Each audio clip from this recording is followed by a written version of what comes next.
in my infinite wisdom, as a 20 something year old, I decided I didn't want to sell supplements anymore. So, because again, innately, I also knew that that wasn't sustainable. It wasn't going to give them the results that they wanted by just sticking to supplements and not doing anything with their diet. So that's when I stopped selling them and I just focused on. Greetings and welcome to Naturally You Radio. My name's Leah, I'm the Naturally You coach. And today we are talking about supplements, what they do, what they are, if you need them, and how you can stop wasting your money on them. Please remember to like and share this video and podcast, leave a review or a comment wherever you're watching it, and that's going to help us to grow and help more Black women to eat for health, think for happiness, and live in harmony, or what we call becoming naturally you. So a bit about my journey with supplements. I don't actually remember taking any supplements. I don't know if supplements was even really a thing back in the 80s when I was growing up necessarily. It was just like medicines. We would just have medicines. Now, what we did do is have some kind of like a washout type situation, and ours was castor oil, which I still haven't fully gotten over. So we would do things that would support our health, but it wasn't necessarily in like the context of taking supplements. And I definitely don't remember, she might have actually, but I don't remember my mum or my dad taking supplements. But I do remember we might have had things like cod liver oil somewhere around, but yeah, we didn't really indulge in it like that, the way that, children and parents do so now. But in my teens, in my late teens, when I started getting into health and started to want to try and heal my menstrual condition more naturally, I got heavily into herbs and heavily into supplements. And it was mainly herbs, but I did start exploring things like nutritional oils and probiotics and superfoods and all the things. When I then became a nutritionist after I, healed myself from the menstrual condition that I had, I did start selling some supplements, some of the supplements that had been working for me and ones that I thought would be useful to the clients that I was working with. But I kind of started to feel like people relied on them because I had a website and I would sell at events, and people that I hadn't given recommendations to would be coming up and buying loads of supplements, and they would come back and, restock on those supplements on the site. And I was very judgy. I was very judgmental when I first started the journey, to be honest. And I was thinking, why do you keep on buying so many supplements for? But I know you're not doing things, because I'd have conversations with clients and things like that. And I know you're not doing things to improve your health. You're just kind of relying on these supplements. And to the point where I almost felt I was doing a disservice to people by selling them supplements, because it felt like they were cheating. It felt like they were cheating because they weren't doing anything with their diet and they were just relying on the supplements. So in my infinite wisdom, as a 20 something year old, I decided I didn't want to sell supplements anymore. So, because again, innately, I also knew that that wasn't sustainable. It wasn't going to give them the results that they wanted by just sticking to supplements and not doing anything with their diet. So that's when I stopped selling them, and I just focused on food and coaching people with their diet. And then I got into raw food, and raw food is quite removed from like the supplement, conversation. And I did that for a long time. But the more I worked with people, I realized that food alone was not sustainable. Some people really needed extra nutrients. Some people needed something to make their journey easier.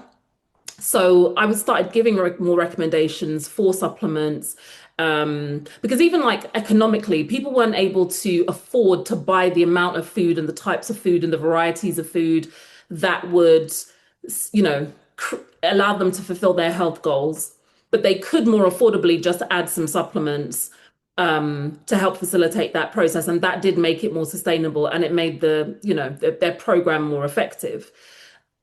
So I did start giving people recommendations on supplements that they could take to complement their foods. But what became apparent was that it became challenging from clients to source what was recommended, because I would give them a recommendations list.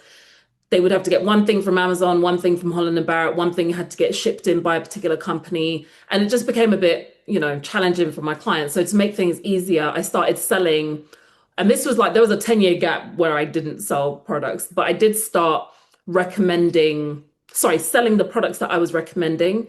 And then I started making products myself as well, where couldn't find supplements that I thought were good enough quality. I would buy the really good quality ingredients and, package them, encapsulate them, and put them in tea bags and all the things. Um, so now the recommendations that I give to clients when they come into clinic for live blood analysis, when I do nutrition consultations, they are still mainly foods and lifestyle. And then there's a few supplements that can help get people out of deficiency, get them back into balance, and then they maintain with their food. But a concern that a lot of my clients have, and this is very understandable, especially now because, I mean, when I was, started my journey, it was like 20 years ago. So this is over a 20-year period we're talking. And over the last 20 years, accessibility to supplements and supplements being promoted to you, all of that kind of stuff has increased a lot. And consumerism has become extremely easy because of how much online shopping we can do and how many again things that are promoted to us in everywhere we go online, making it very easy for us to just consume and overconsume and buy things that we don't need. And there's a lot of areas in life where people are wasting money and buying things that they don't need or they can't efficiently and effectively use. And health is one of those areas. So one of the concerns that clients would have would be that they were adding more supplements to the ones they already had in their cupboards. So a typical conversation would be something like this. I would recommend, supplements, maybe take this liver health supplement, this digestive enzyme, this probiotic. A client would say, I'm not sure, I have so many already. And I'd be like, well, why do you have so many supplements already in your cupboard? Because my thing is like, I have supplements in my cupboard, but I'm using all of them. I'm using them and then I'm replacing them for the most part, unless it was like I was on a cleanse and I went halfway through a bottle of something. But I know why that's sitting there and half used. But everything else, I'm using it and getting through it because I don't really like wasting money. There's a lot of things I could waste money on, but because the supplements that I get tend to be better quality. I don't have time. I don't have money to waste on like buying lots of things that I absolutely am never going to use. So I'm always fascinated. I'm like, well, why do you have so many supplements? So I'm like, did they not work? All the things. And what some people will say is that they'll either say, I've been taking them for years. So these are the 5 or 6 that I take all the time. And I've been taking them for years. And I always ask the same thing. Can you really tell the difference between when you're taking them and when you're not? Or, and a lot of people will say when they started taking them, they could feel it. And then eventually they couldn't really tell the difference, but now they're just in the habit of doing it and they kind of don't want to stop because they don't want to stop and something goes wrong. A little bit like the mindset around maintenance doses of pharmaceuticals. People can actually fall into that trap with their supplements as well. Or people will say, I'm not actually taking them. I just bought them. I've bought different ones over the years. I have, maybe some of them haven't really worked. I didn't finish some of them. I kind of lost track. I was never consistent. And then I would buy some more, or I was still taking them and they weren't really helping with what it is that I needed them for. So they've just got left in the cupboard. And that's why they're apprehensive. So then obviously we work around that. But either way, it began to feel so much like clients were just wasting their money. And this is money that could be going towards, and in the same conversations, I would be, clients would be saying, well, healthy food is expensive, fruits and vegetables are expensive, the probiotics, the sea moss, all the things. And like the money that you're spending on these supplements every month that you keep on buying more of, some of them you're using, some of them you're not. If there was more of a strategy around how you were buying your supplements, then you wouldn't need to probably buy as many. And the money you're spending on those supplements could be going towards healthy foods, putting more healthy foods into your diet, supplements that actually work. And the amount of money some people are spending on supplements that if they're working, fair play. If they're working and you're taking them, fair play. But the money that people are wasting on supplements they're not taking could legitimately get these people a full body aromatherapy massage every couple of months. So So that you don't fall into that trap, let's look at what supplements are. Do you need them? And then we'll start looking at some suggestions. So, supplements are things that are additions to your diet. So, they're not things that come in large quantities. They're normally in concentrated forms. You don't always need that much of them. And in my opinion, they should be things that are, for the most part, temporary. So, things like things that are in capsules, that are in bottles, these kind of things, they are they're not meant to be that you don't take masses of them. You take, grams or milligrams of them because they're so concentrated. You don't need to take that many of them. Um, and again, they're meant to be temporary. So again, if you're taking good quality supplements, and we'll talk about a few exceptions, but if you're taking good quality supplements, you should only really need to take them for kind of 3 to 6 months. And if you take them consistently, or relatively consistently for 3 to 6 months, they should be able to do the job of getting your body back into balance, dealing with the deficiency that you may have, and then you maintain with your food. And then you may need to repeat that cycle on an annual basis where you have periods where you top up with the supplements, good quality supplements, and then you maintain with the food for the rest of your life. And that's a more sustainable way to take supplements, especially if they're good quality supplements. Now, there is a gray area of supplements, and they are. So I was working with a client yesterday and I was asking her, what supplements you're taking at the moment. And she goes, well, if you mean things like sea moss and herbs, I take sea moss and herbs every day. I don't actually consider sea moss and herbs supplements because number one, you take them in slightly bigger quantities, or you can take them more consistently, and they can be more long term because they're more food based. And there is a whole kind of area of nutraceuticals or food, like, and kind of food based supplements, but things like herbal teas, like I wouldn't necessarily say nettle tea, even though it is very powerful. I wouldn't necessarily consider it a supplement, but I understand it falls into that realm of foods that aren't necessarily on the grocery list, but they are things you add to your everyday life. And they are things that, again, that you can take long term and don't really fall into the conversation that we're having right now, because I don't really feel you can waste your money on herbal teas unless absolutely you are not taking them. So, do you need them? Now, if you have no real health challenges, um, no real symptoms, nothing that's impeding you from enjoying your life, and you've got the energy, your sleep is good, your mental and emotional is in a good place, your body shape is what you're comfortable with and what you're happy with. You don't have, yeah, all of those things. And for the most part, you're taking in nutritious foods and you're consciously taking in nutritious foods on a regular basis, then arguably you don't really need supplements. It's not something you really need to waste your money. You can keep investing your money and making sure you've got that healthy food coming in.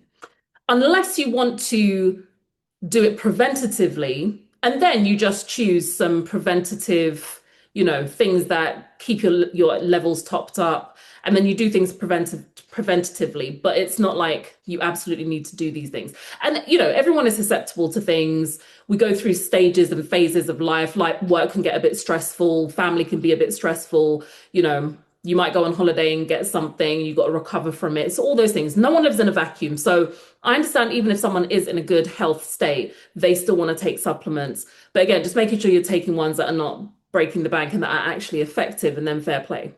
But if you do feel like you are in a good place, supplements doesn't even really need to come into your ballpark. I mean, if it's things like sea moss that you like the taste of, like the flavored sea mosses, then, go at it. But you don't really need to bother with supplements, no matter what the very convincing social media adverts tell you. If you don't feel you need supplements, don't bother with supplements. Now, if you have an obvious diagnosis, an absolute health challenge, or a health goal. So again, you might be in a good physical state with no symptoms, but you have a health goal. It might be like an athletic goal, or, a weight goal, or a body shape goal, or, a goal. Like you're not sleeping as much as you would like and you want to extend it, or you still feel like you get a little bit stressed and you want to reduce it. Then supplements can complement a healthy diet and lifestyle to help you achieve that goal, or address and work with your diagnoses or your health your health challenge. I still wouldn't recommend you take supplements and depend on them.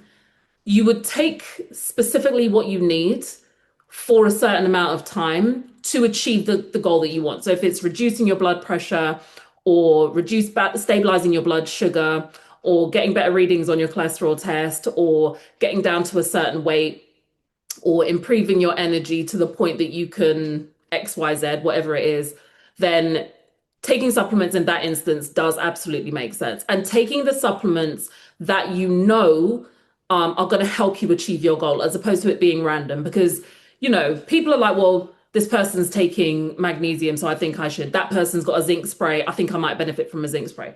That's not, I don't think that's the best way to decide whether you should take supplements or not. I think it should be very, very personalized. And then obviously coming in to do something like live blood analysis, so we can see exactly or we have a much better idea of what's going on with your body so that we know what supplements you need specifically.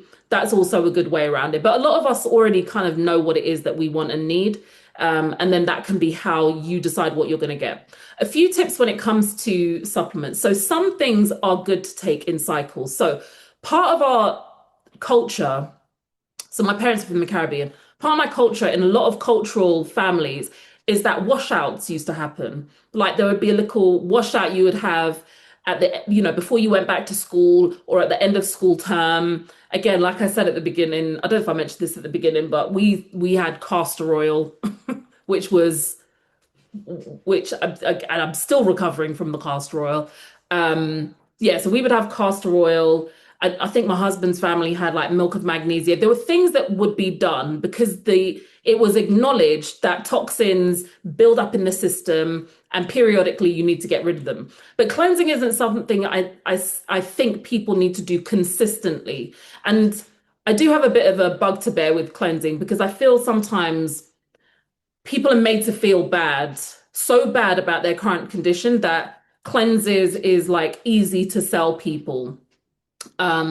And some people actually need to do more with their rest and relaxation. Some people do need to do more with nourishing their body. And some of the cleanses can be quite aggressive. And again, some people don't even always need the very aggressive cleanses. But if you haven't done something to help your body to get rid of the accumulation of toxins that just build up in our bodies from regular day-to-day activities being out in the world, then an annual or biannual kind of little routine where for a few weeks you take some things like liquid probiotics or aloe vera or diatomaceous earth, which is another good one, cerasee tea. Most people in the Caribbean know about cerasee tea. And then doing also things like having some periods of fasting, whether it's on raw food or juices or liquids or just water fasting, and having colonics as well, hydrocolon therapy, all of those kind of things is useful. And then you would be taking those things just for a period of time and you would be doing that once, twice a year.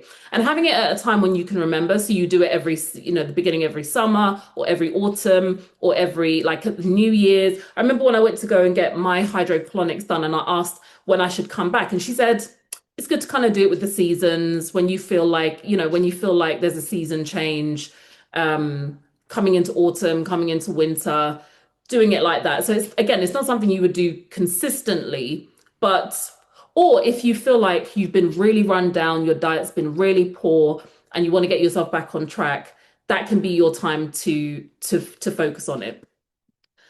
Use what you've bought is my other biggest tip. And this is where we really get into, we're going to do things that don't waste our money. Okay.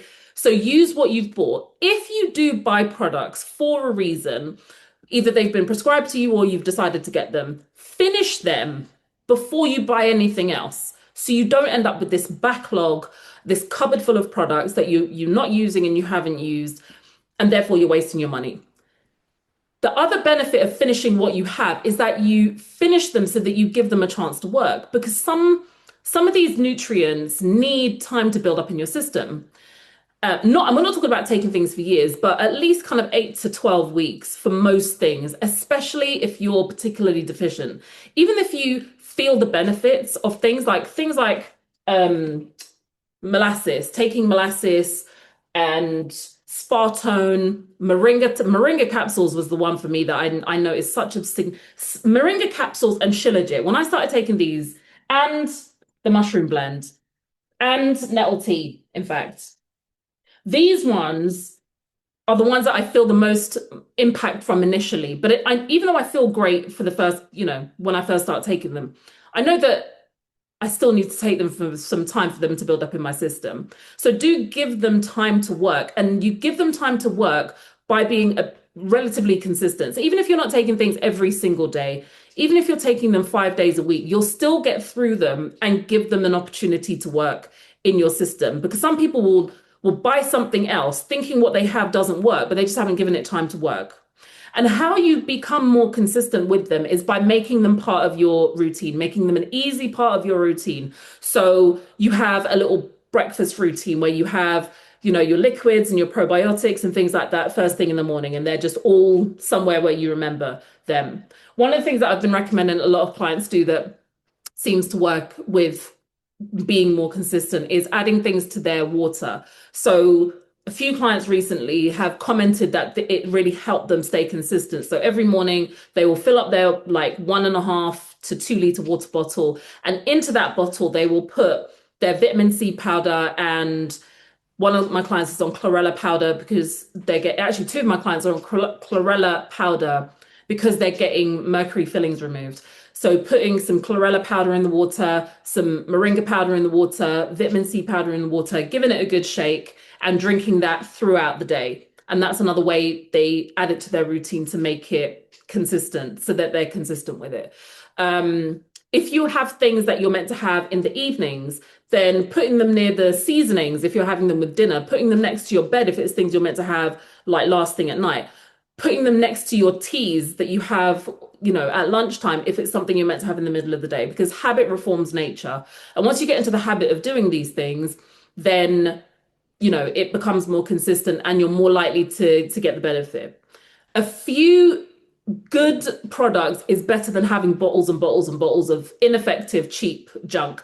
And even though I'm saying cheap junk, quality is more important than quantity, but not necessarily price. Because so one of our products that we have is vitamin C powder, and it is probably one of the cheapest products we've got in the shop, but it's pure ascorbic acid powder. There aren't that many isolated vitamins and minerals that I recommend, but I do see the benefit, and I've seen the benefit consistently with people adding pure ascorbic acid powder to their water and their smoothies and all the things. But because it's good quality and it's the purity of it makes it really beneficial rather than some of the effervescent, fizzy vitamin C products that are out there, that when someone's taking them, you can't really tell the difference. They can't really tell the difference. But when they're taking a few good quality products, you can absolutely tell the difference, and they can feel the difference as well. Now, another thing that keeps things consistent for some people is if you've got a subscription, because subscriptions keep things regular. Because when you see that notification come in that you've made another payment in your subscription plan, it reminds you to keep taking them. However, and that works really well for some people. They know they need to use it up because they're on a subscription and they want to keep it going.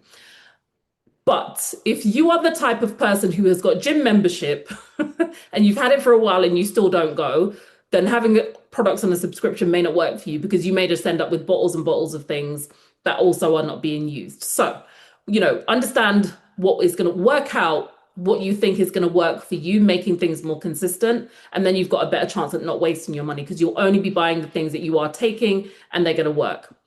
I will say this, and we'll talk a little bit more about this later on. If you're dehydrated, if you don't have enough fiber in your diet from, raw fruits and vegetables and all the things, then many of these supplements won't work. The suggestions I'm giving will go to pot, because even if you're consistent, your body won't necessarily be able to break them down particularly efficiently. So making sure you are drinking enough water is the foundational principle of most things. So some more specific suggestions of what you could be taking, combinations of supplements you could be taking based on some specific goals. And these are the kind of things that a lot of my clients come in with. So that's what I'm sharing. And there's lots of other combinations. And feel free to get in touch if you do have more specific questions and you want some more specific, recommendations. Even though I won't be able to give you super specific unless you've, come into the clinic, I can kind of give you an idea of what you might want to look at. What I will say is that most people's digestion is poor. Again, if you're not really conscious of your health, most people's digestion is poor. So if you focus on your digestion, this is going to allow you to get more nutrients out of the food that you're currently eating, and a more nourished body is a more efficient body generally. So, if you feel like you haven't done anything to look at your digestion recently, then the supplements you might want to invest in is a good quality aloe vera juice, digestive enzymes to help your body break down the foods that you are eating more efficiently, probiotics because your digestive tract needs to have that good colony of friendly organisms to help process your food, and then a digestive herbal tea. So we have a herbal tea blend, my actual favorite herbal tea blend, called NYR, and it's a combination of herbs that support the digestion. So like fennel, cardamom, marshmallow root, peppermint, pineapple, and a few other things, I think. So if you feel your digestion is poor, those can be the few supplements that you focus on taking to help that specific health goal. Again, a lot of my clients have got challenges with their energy. And because I work with a lot of Black women is who this podcast is dedicated to also. And a lot of the things that we go through can use up a lot of our energy. So one of the things that's useful is obviously making sure that your iron and mineral levels are at a good level. So having CMOS regularly, liquid irons like Spartone or Floridex, nettle and dandelion tea are my two favorite teas. And both of those herbs are found in our new herbal tea blend called Tuma. B complex, because I also find that a lot of my clients who are low in iron also tend to be low in B complex. So whilst the B vitamins can be, taken separately, just like mushrooms, the B vitamins do tend to work together when they're taken together because they're synergistic. They work together, they work better when they're together in the same way mushrooms do as well. So they have said that taking smaller amounts of lots of the medicinal mushrooms together can be more effective than taking larger amounts of the individual medicinal mushrooms. So B complex can also be useful. And then nutritional superfoods like moringa powder, whether it's capsules or the tea or the powder, again, added in your water or in your smoothies. Those few supplements can be really beneficial if you want to focus on boosting your energy levels. And of course, lifestyle things like making sure you're getting enough sleep is also going to contribute to your energy levels as well. If you feel that your immunity is a challenge, again, I would recommend things like pure vitamin C powder, probiotics, because again, not only is your digestion contributed to by the friendly bacteria in your gut, but your immune system is really impacted on having the right balance of organisms in your gut. Having, even if it's a mild kind of anti-parasitic, antibacterial product. So we've got a product called caprylic acid plus, which is a capsule, and it's got like wormwood and garlic and, some of those other, but it's not one of the more aggressive ones, but it is something that can help to reduce the number of pathogens in the system to help your immune system thrive. If sleep is one of your challenges, sleep or stress, I guess, is one of the challenges, then we have a sleep and stress blend called Cinnamon, which is a combination of herbs that help with sleep and stress. So we've got the lemon balm and chamomile St. John's wort. St. John's wort is probably one of my favorite herbs when it comes to sleep and stress and all the things. Magnesium. So magnesium supplementally in supplements, magnesium oil, magnesium salt, in your bath, in a foot soak, even all of those ways, which isn't necessarily you taking it internally, but mushroom blend is also really useful when it comes to reducing stress and anxiety. Some of the mushrooms are used for that, even though mushroom blends tend to be more linked now to replacing coffee and helping like stimulation and all those kind of things. It's also really useful for reducing stress. I would also say black seed oil is another good one when it comes to sleep and stress and anxiety and those types of things, because the healthy fats in the black seed oil help to nourish the brain And that can help to reduce stress levels. A lot of my sisters that come in are looking for things that can help with their skin and hair. So again, we want things like sea moss. Sea moss helps stimulate your body's natural collagen production, which helps, again, skin and hair. If you get the plain sea moss, you can use this as a mask on your skin and on your hair as well. So it nourishes from the inside and from the outside. Again, black seed oil. I've had a few sisters who have taken black seed oil internally, and they've found that it's helped to re-stimulate hair growth or make their hair thicker and stronger. Turmeric. The anti-inflammatory properties in turmeric can be really beneficial for hair growth. And then again, making sure we're getting lots of minerals in, lots of protein in. So things like moringa would also be useful. And for my sisters who have got like menstrual or menopausal challenges, we want to look at supporting the hormones. So things like shilajit is really useful at balancing hormone levels. We have a herbal capsule called Womb Balance. A mandala tea, which is a tea blend that has got a combination of herbs that support the womb health. And again, things like sea moss. Now, again, so those were some recommendations on, the small kind of packages of or combinations of supplements that you can take for different reasons. And again, if you do have specific challenges that you want to find out what ideas for supplements would work for you, please feel free to get in touch. But all of these things are going to work much better when you're adding more fresh fruit, more raw foods, more water, and more movement to your life. And that movement can be going for long walks, but doing it regularly and consistently, joining a gym, doing classes, all the things, making sure you fill up your water bottle at the beginning of the day, you're drinking it all throughout the day, making sure you're adding fresh fruit and vegetables to each of your meals as much as possible. All of those things are going to help the supplements to be absorbed and actually get an opportunity to work in your body. So I hope this helps. I hope this helps with, one of the things I definitely recommend is you go ahead and do an audit. If you haven't already, go into your cupboard where you keep your supplements and work out, make sure they're all in date before you do this. But, start taking the ones that you already have before you buy any more. Start taking the ones you already have. If they're ones that are out of date, throw them out. And then absolutely don't, be very conscious on what you do start bringing in to your home and focus on getting the ones that work best for you. And if you don't know what works best for you, then getting some kind of testing, some kind of analysis done is a great place to start. If you want to find out more about our live blood analysis, you can go to thenaturallyyoucoach.com/support. If you want to find some of the products that we have, you can find them at thenaturallyyoucoach.com/shop. If there are topics that you would like us to cover or guests that you'd like us to interview, then please leave a message in the comments, or you can email me at leah@thenaturallyyoucoach.com. I look forward to seeing you in the next episode of Naturally You Radio. Take care and stay healthy.